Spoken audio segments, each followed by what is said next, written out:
It's kind of mind blowing how you're doing this in real time. That's why with David, we're like a video communication software. You'll never have to write a 5 paragraph email. Like, we had a live uninstall, ladies and gentlemen. I believe it's you guys think in a very unique way that I'm very impressed by. I don't do video yet, but I really need to start. That pause is the market opportunity. It's an honor and a privilege to consider myself an early adopter then.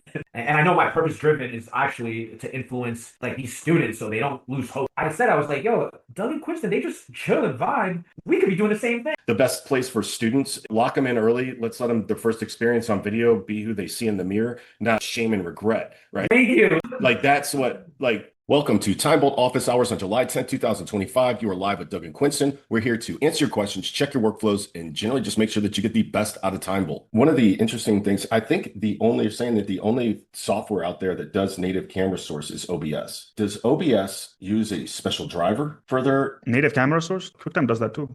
QuickTime has a new movie recording. Well, I don't, it's at least of a year ago that it wasn't pulling through. It doesn't pull through native 4K like it does with OBS, but it's not true. I don't know about that. I have seen the new screen recording, new movie recording, and new audio recording, these three options. So I don't know what does like new movie recording do. I've always assumed that it does the camera stuff. With a Thunderbolt cable into my iPhone for a direct connection. This is actually vertical right now. Like I'm holding this vertical, Doug's iPhone. And if I go like this, okay, this is horizontal, just like, and this is vertical. I understand. What it's doing is it's using the orientation of the gyroscope and making sure that no matter what direction you hold the camera in, it's always going to be horizontal. It's always going to be like perpendicular, parallel to the ground. So it doesn't matter if you rotate it or do whatever, it's just designed to work in that way. Now, TimeBolt also does this, which is why I am trying to figure out why this is happening. Maybe this is like an iPhone thing, and there must be a setting inside your iPhone that you need to change in order to prevent this behavior. But as of this moment, I don't know because I haven't looked into it. I'm working on some other stuff right now with the audio stuff. So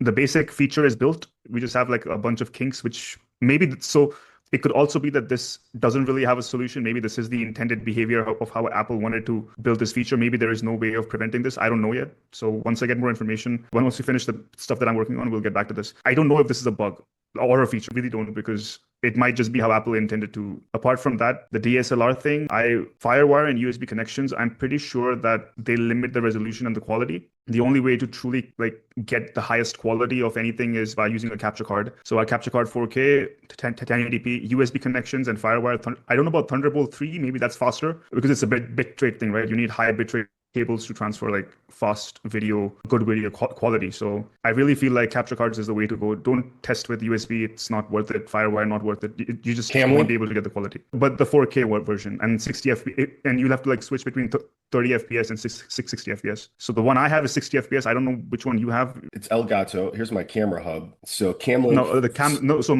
Elgato, that's the software for the prompter, right? So that's Elgato. I'm talking about the physical device. Mine is not a Camlink. Mine is called Elgato HD60X. Oh, okay. Here, let me show you what I got, dude.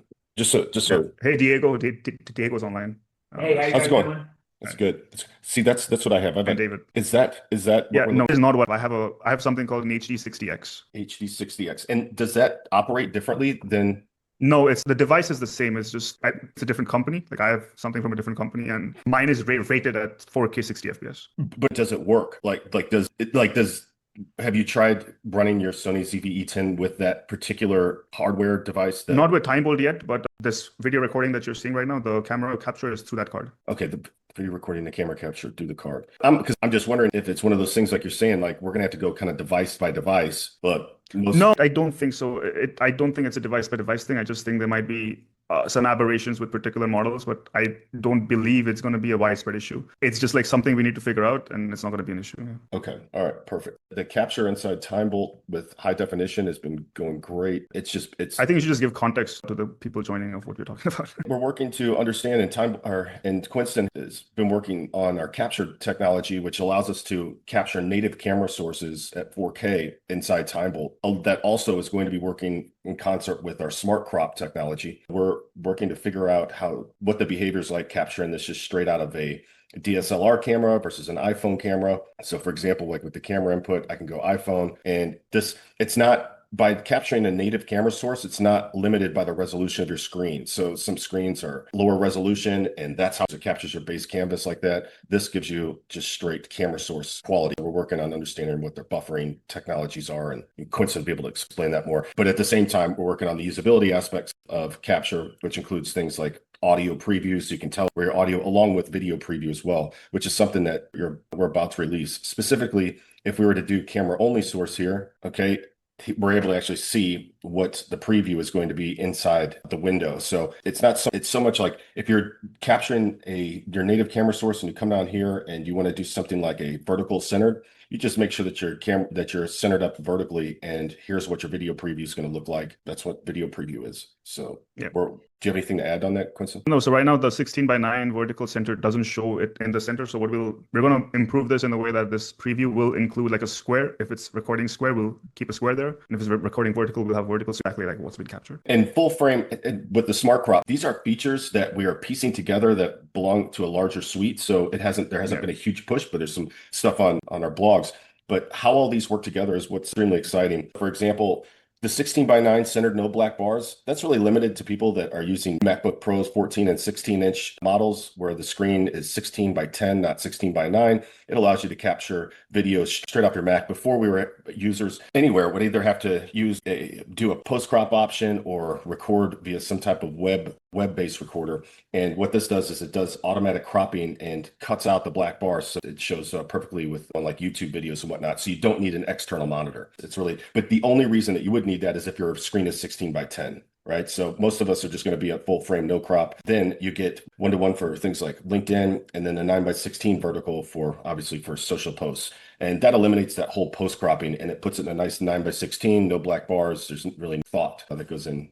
You don't have to post edit it other than obviously removing dead air and stuff like that. So we're really excited about this. And this technology, our capture feature is it is entirely free without watermark, no limits, no duration, and it's captured right on your computer. So it's the highest quality available. So we're really excited to offer this. I believe it's going to be a good inroads for anyone that's new to content creation. So the capture card we were talking about was basically if you want to capture your DSLR through TimeBolt, like if you want to capture what's being seen on the DSLR through TimeBolt, you can use a capture card, which will feed the video directly into your computer, which you can select as an option inside TimeBolt. And then that video source will be recorded when you click on start recording. It eliminates a step of having to take something take out the removable disk out of your DSLR or record on your phone and then share it with your computer. This just allows you to do direct recording right to your computer. Off your camera. Right off your camera in high quality 4K.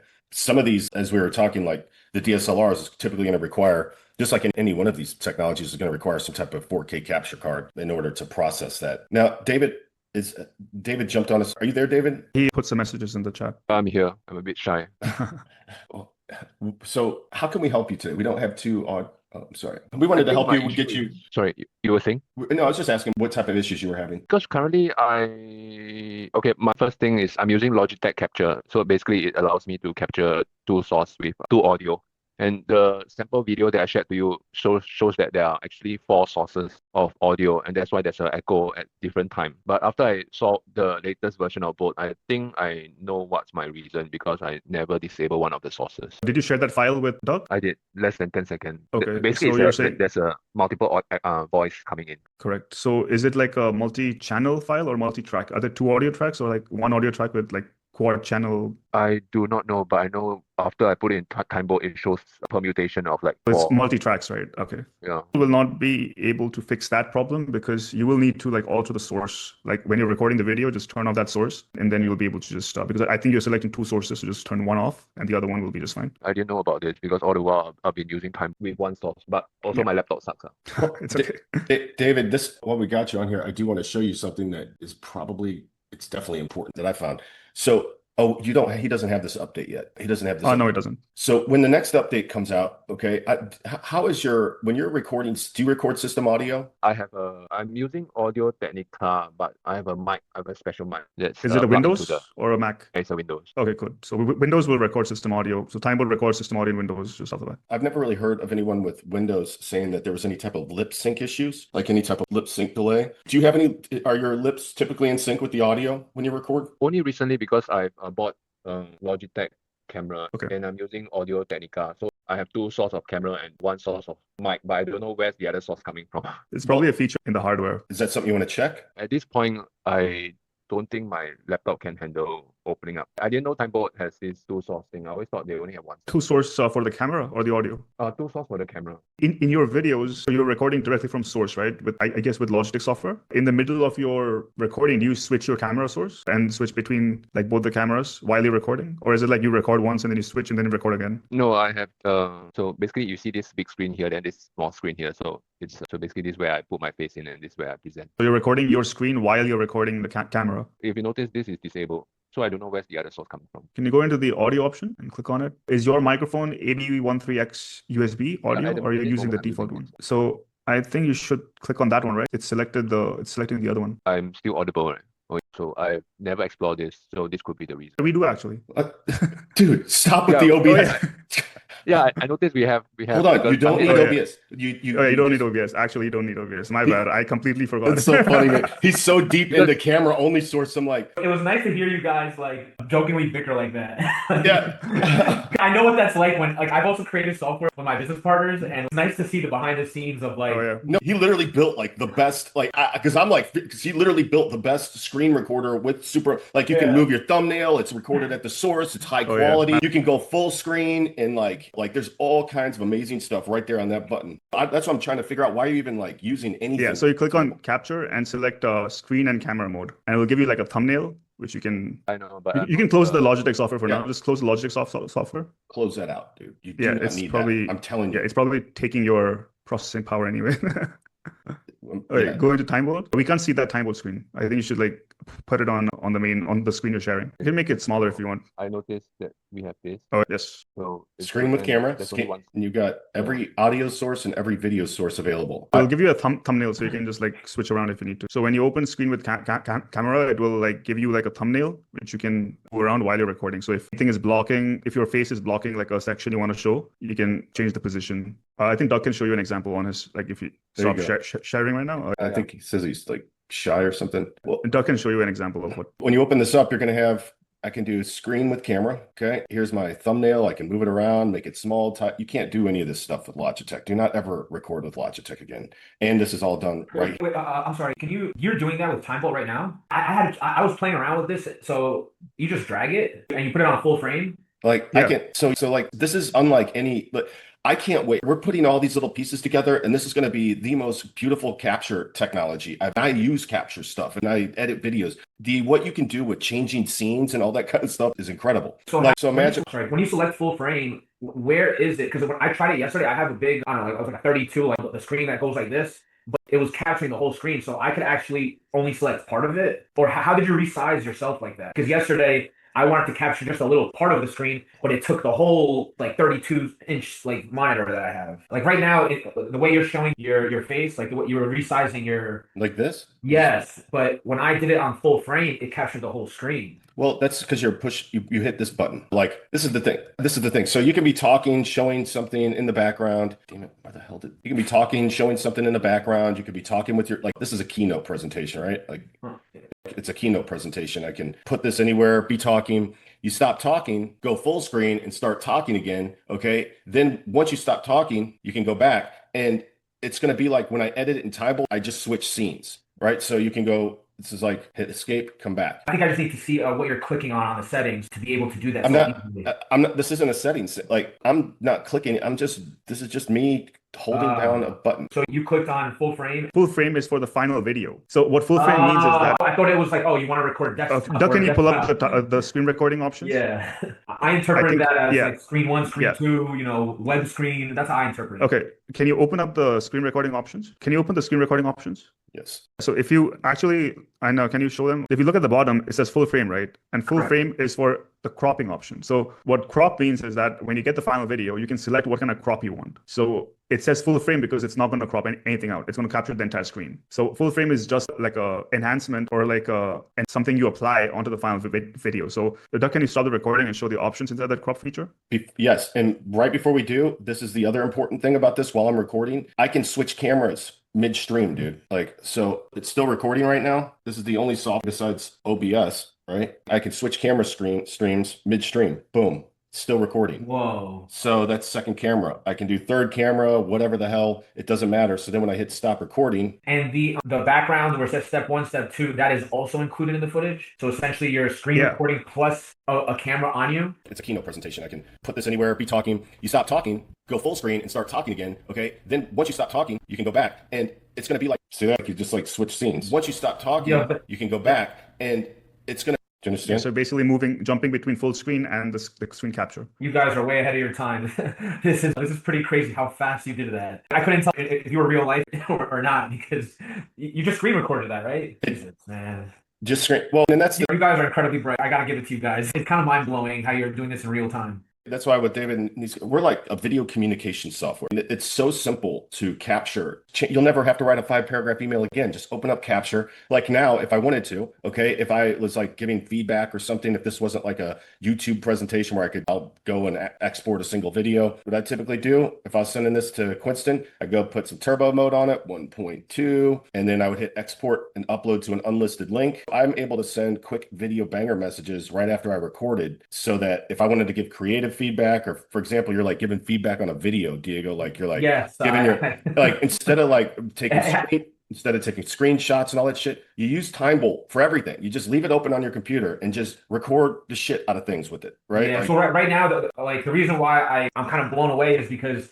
as you guys know, I'm taking a stab at this first short film, and we are pushing boundaries, but I can't. We got to make sure that we get the green light. Like, okay, it's okay to share on social.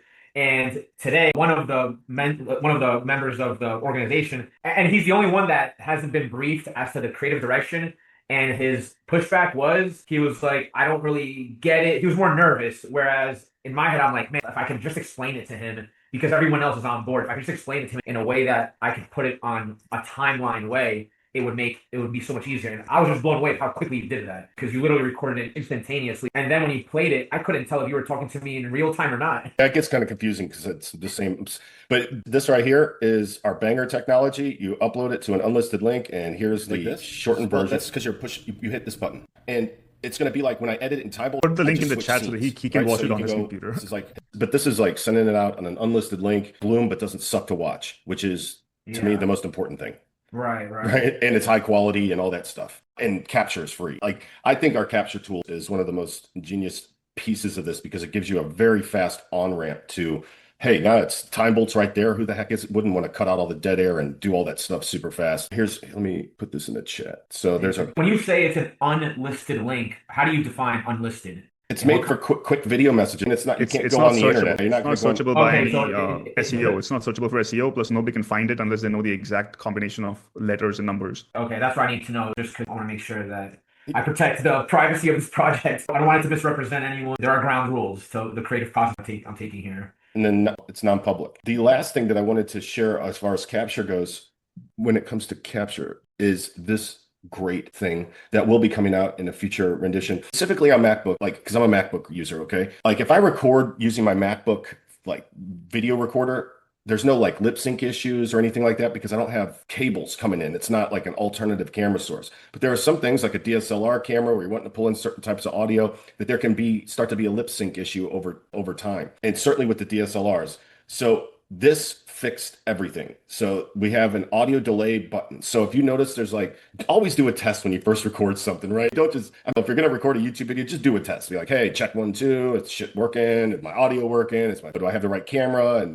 And if you see any type of lip sync issues, you put your audio delay in milliseconds. Typically the best place to start is 300 milliseconds or 0.3. This is done in seconds. And now my lip, it syncs. It basically allows my voice to sync with the video feed perfectly, and it solves all problems. So I'm very happy. And those are default settings, the 0.3? No, it's not default. 0. Oh, okay. You have to figure out for your own camera, like which ones. It's typically going to be 300 milliseconds. That's like what I found is just kind of across the board. It might be something that when we do audio, if you do some type of audio thing, would there be a mini delay, like indicator type thing? I don't need a 300 millisecond delay when I'm recording straight with my Mac Pro microphone, but I might forget that it's there, like a link that just is like millisecond delay. And if you click it, maybe we'll the work on that. settings opens up. But the point is, it's all there, right? Very cool. So, David, are you going to use Logitech Recorder anymore? No, I just uninstall it. Haha, nice. There we go. We had a live uninstall, ladies and gentlemen. You just heard it live on TimeBolt office hours. Uninstall that Logitech crap and lose a zero, go with the hero on this. And we love Logitech. Please don't sue us. There goes the Logitech acquisition. Yeah. I'm definitely excited to try this out. By the way, I had to get I actually bought a new MacBook so it's actually the newer one so I could work through the videos because I was just working with the large files. Last week was July 4th. I was able to create a cool July 4th post. I'm not sure if I'll share it with you guys. I'll actually tag you guys. I'll send the TimeBolt, but I'm chipping away. You guys are right. The only way to learn is to dive into it, and I am getting better and faster. Obviously, when I see the screen recording, you guys are ahead of your time. I feel like I know a lot about tech, but the way you guys think is very impressive. That's definitely something that I noticed. So, but I appreciate you guys. Awesome. Thanks, Diego. Did you have, just to finish off, David, do you have any further questions? A lot what TimeBolt has to offer, and I can't wait to join us next week as well. Let us know how your progress is going. We can help along the way. By the end, you'll be flying and whenever have to join again. You'll have 100 subscribers. Yeah, you'll be on to 500. Yeah. That'd be perfect. Not so shy, right? Like, I think we should subscribe to his channel. Yeah. Just link your channel. We'll subscribe to it right now. I have a question, not office hours related. Just let me know if it's okay to ask. It's not relative to this. I know you said you come from like tech, like VC, and like entrepreneurship background. Are you also former military? You look like you're like former military. I like to call myself Valerie. I call myself Captain Almost. I've only met you guys consistently for like 4 weeks. I just would love to learn a little bit more about your backgrounds because I can identify incredibly bright people that have unique journeys, and you guys certainly fit that mold. And I'm a little fascinated. I'm just curious to know a little more about how the heck did you guys meet? It's the way you guys think, I believe. It's you guys think in a very unique way that I'm very impressed by. Quince and I were he was developing a TimeBolt, like the TimeBolt technology for months. What did you say? 18 months or something? I first conceived of it in, I think, like 2016, 2017. So the reason I came up with this was because I started a YouTube channel teaching how to write code. I was probably one of the earliest people in 2012, 2013, where I started like a YouTube channel where I tried to make programming videos simply because one of the teachers I had in college wasn't really a good teacher. So I was like, hey, maybe people need help with like understanding some algorithms and data structures and stuff like that. And during that time, I noticed that editing a video mostly consisted of cutting out the silences. And that used to take a long time because you used to see a line and then you'd pause to think of what you're going to say next. And then you see the next line and then you pause again. And then each time you go to edit, you basically have to manually cut out those portions. And I was like, hey, why is this so hard? Like, it doesn't make any sense. It needs to be like automatic. Somebody needs to like build an automatic feature. And I thought, I know how to write code. Why don't I do that? So I built like a very basic feature set to like a Python script, which does that. But I wasn't skilled enough to like launch it as a product because I didn't know like how those things worked. Fast forward like a couple of years in 2019, I was more experienced with software because I started like a small virtual reality company with my friends out of college. And we did well, but we got some funding and it didn't really work out well after that. That company kind of tanked. And then I was like, okay, what other things can I do? And I came back to this idea. And by this time I was like experienced enough to like build a functioning product that I could launch and get feedback from other people. And I did that. I launched this product and it wasn't very good at first. But Doug found this product through LinkedIn because he was probably thinking of the same thing and doing some SEO things. He kind of came across this and he sent me a message on LinkedIn and we had a meeting and then we started like working together and that's how we met. Wow. And Doug, what's your side of the story? How did you come into this in terms of discovering Quinston? Because again, like I have similar stories because I also have a software startup and stuff like that. And right away, I was like, this pair of guys, man, they are on think like you came across him. No, I very lucky finding Quinston. I've said like 15 years in different types of tech startups and founded my own companies. And what they won't tell you is after you do that for so long, you basically become unemployable. I was looking for my next job and I just wanted to be as confident and persuasive as possible. And then I didn't even know about the jump cut until 2019.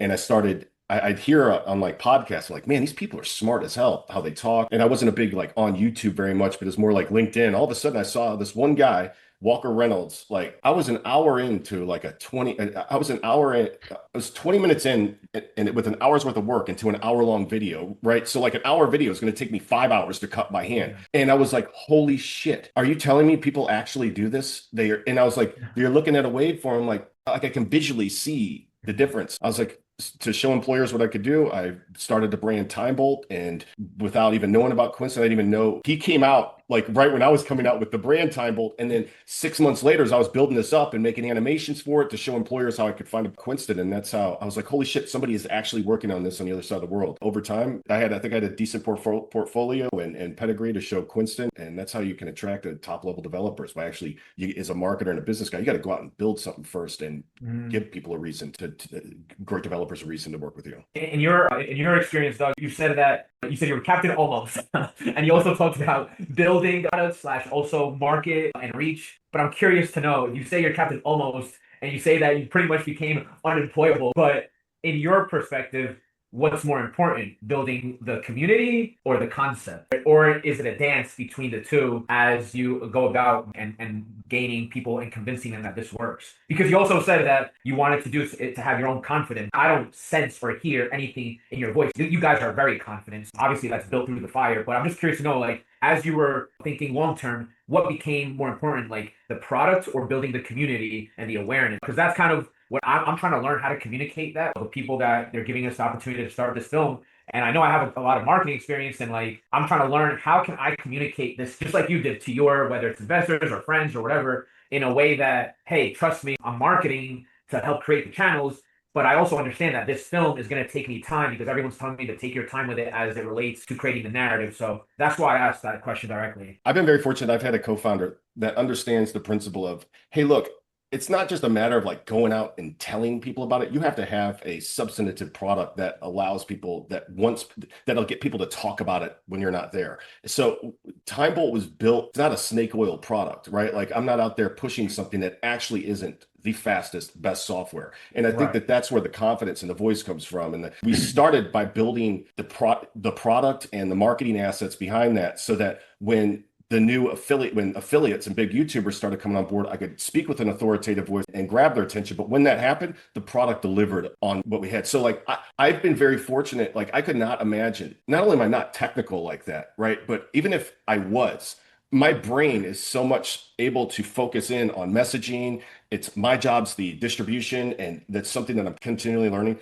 But just on like, what's the messaging and what's the message, what's our positioning, and what's the best way to grab attention? Because Quinston is all on the back end of the software. So that relationship has allowed me to separate. It's very important. A lot of times when people build a product, they think about the features that go into the product, but they don't think about how they're going to reach the customer. Like every product, or I'd say every venture, it could be a YouTube channel, it could be a movie, it could be a video, it could be a software product, it could be a mechanical product, it could be a car, it could be anything. Every venture that you perform requires two things. It requires distribution that will attract the customer or attract the person consuming that product. And it needs the product to actually be really good, which allows the person to stay. Like if you're starting a YouTube channel, for example, like David, you want that one video which will attract the customer for distribution. And then you need to have a catalog of other videos that they're going to go watch, right? Because they want to keep consuming your content. So the distribution is important, of course, because that's how you get the customer. But the product is also important because that's how they stay and keep using it. As you said, it's a dance between both of them. Both are important. You can't have one or the other. Like a snake oil product, you will get the distribution, but then people will churn out very quickly because they don't like what you're selling. They might like how you're selling it. Right. Exactly. It's short-lived. And we didn't have the luxury of selling snake oil because we're bootstrapped, right? Like we couldn't just dump a bunch of money into advertising, and like this had to have grown by organic word of mouth. Of course, we're out there planting seeds, setting blogs, participating in community discussions, and interacting heavily with customers. But then early on as well, like customers helped us build time. All these features and all these, like through office hours, I think weekly interactions with customers, sometimes they've been 10, 15 people online. Over time, it is also our job to make it to where customers don't have to interact with us. That's also the point of live office hours and having the back end, like Quinston's developed a great support site. You could literally see like support tickets just drop to nothing, not because the information's available either in video, AI, it's searchable. So we were able to achieve that. So now I know it's my job. Okay. I think we're going to be able to grow with the capture piece of this, with optimizing it. AI, there's so many unique features like smart crop and unique camera source. AI is going to pick up on the uniqueness of this and begin recommending it. Plus, it's entirely free. So being able to have that on ramp is going to be great. And then addition is it takes a lot of product. Okay. You have to be able to do a significant amount of things in order to be say things in a very short amount of time. Like to be able to make like, hey, clean up your video faster than you record. That's a lot. That's something that I'm struggling with now, and I guess that's maybe why this project is important to me because everyone always says like, Diego, you are like brilliant and bright, but sometimes you just need to say it in a really short way, and so you don't lose people. I also have my business partner; she is incredibly bright, and I feel like I'm now working on the skill set of shortening my communication. And now I'm trying to convince her, hey, you got to learn to do the same because this is the new age. Like you guys, Doug, I don't know how old you are. How old are you, by the way, if you don't mind me asking? 46. Wow, good for you. I'm 39. I would consider you to be much more socially and technology attuned to current college students or the younger demographics that grew up with it because of how quickly you do. And I can say that with confidence because I coached Division I 7 years and I just recently stepped away from it. But I still serve that community very closely. So I see the deficiencies in the way they think. And I'm just very impressed. Like when I see you guys are light years ahead, like you guys are literally carving the path to how even the next generation is going to use this. And I feel like I'm trying to catch up right now. And I discovered TimeBolt because the same way I discovered Photo Mechanic, how Photo Mechanic was better than Lightroom because of speed. I really appreciate you guys sharing that story because it gives me a lot of inspiration and clarity as to how to continue to refine my approach, not only in business, but with TimeBolt in itself and all of that. So but thank you guys for sharing all of that. Have you shared your story out to the public of how TimeBolt came together? We're close. We're close to these things. We're Startup World Cup is coming up. We're top 10 startups here in the Midwest. So you guys are still on like the early stages of time? We're bootstrapped, right? So coming out with the investment community because we haven't had to raise investor dollars, right? We've been just going straight to consumer. So at this point, we top 10 startups for Startup World Cup here in St. Louis. So we'll figure out who's going to represent all of St. Louis on August 15th. Local like arts grants, competition. Hopefully we get selected for TechCrunch Disrupt. That's something that we're going to be hearing about pretty soon. But this is really, we do believe that this is our year to come out with the investment community. Because even like the investor, they're all podcasters or everybody's, I don't know how many times in an audience I've heard, I don't do video yet, but I really need to start. That pause is the market opportunity. I'm working to thread the line between customers and investors but it's just nice not having to raise capital in order to proceed because it takes a lot of time, effort, and energy. It's an honor and a privilege to consider myself an early adopter then.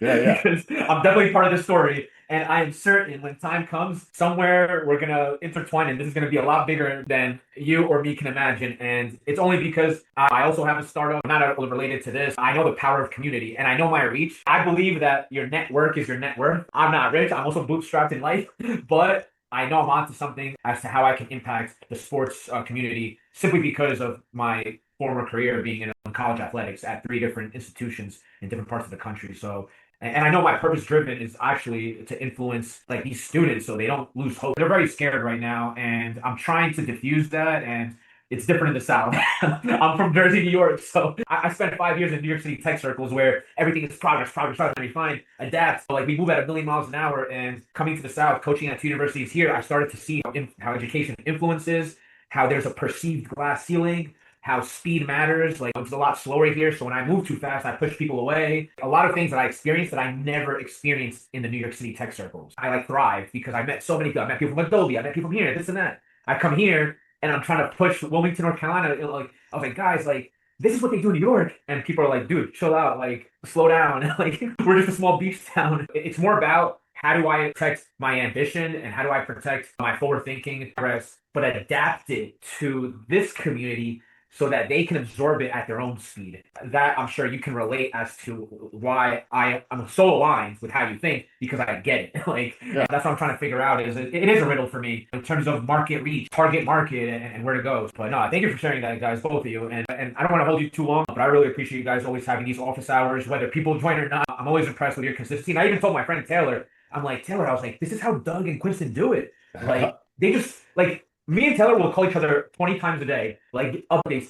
But then I was like, yo, Doug and Quinston, they just chill and vibe. We could be doing the same thing. And people will like that. But you guys do it in a very strategic, tactical way that I see right through it. I see your blueprint and I'm like, wow, like they are just executing at quantum speed, bro. You're not even at AI anymore. You're beyond AI. Wait until you see this new ad when we come out with it. And I'm literally shooting. I'm not surprised. I can already tell how bright you guys are. Like I told my team, I was like, we can't be thinking at AI speed anymore. Like if we're betting on ourselves of being creative and being disruptors in our own domains in terms of us being former student athletes at the highest levels, then if we're going to bet on ourselves, then what does that mean? That's why we are driven. And I told my team, because I was involved in AI since 2016, like I was one of the first adopters of OpenAI, where you have to fill out an application and get screened.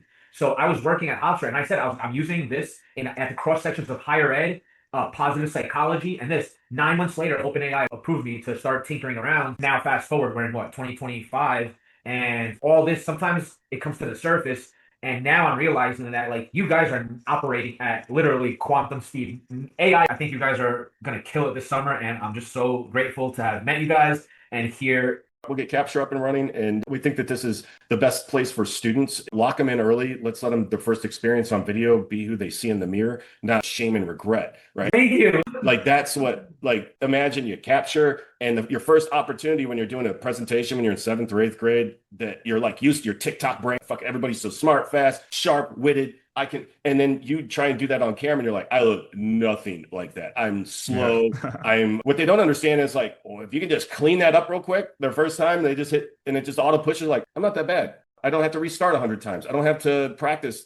I don't have to get it right. I'm not standing on stage and have to get it right perfect. Right. It's something that I can just start over, stop recordings. Will help us spread that word. So we appreciate. One thing that like blew my mind is that like, to Doug's point there, one thing that blew my mind is realizing like every YouTuber uses a teleprompter. Really? Every single one. Yes, What? every single one uses a teleprompter. Are you for real? That blew my mind because I was like, hey, how do these guys remember every line? No, and I'm all about authenticity. Like I am the type of person that I'm so curious that I will ask, like the same way I ask you guys directly and peel the layers back. I hear it. I hear the way you're explaining. I'm like, no, like these guys know exactly what they're doing, and it's very well thought out and structured. So I can even tell you which teleprompter they use, the Elgato teleprompter that Doug has. Doug also uses one. I love it, dude. It literally goes onto your camera, and then you have to just look at the camera. So that's why it feels like your eyes are looking towards the camera. Here it is. That's how it works. a physical teleprompter. That's an actual teleprompter which goes onto your camera. So the camera is behind the screen, behind that screen over there. Let me figure out. And every single YouTuber uses it. Every single one. See, What? so like I can look at you, talk to you, and then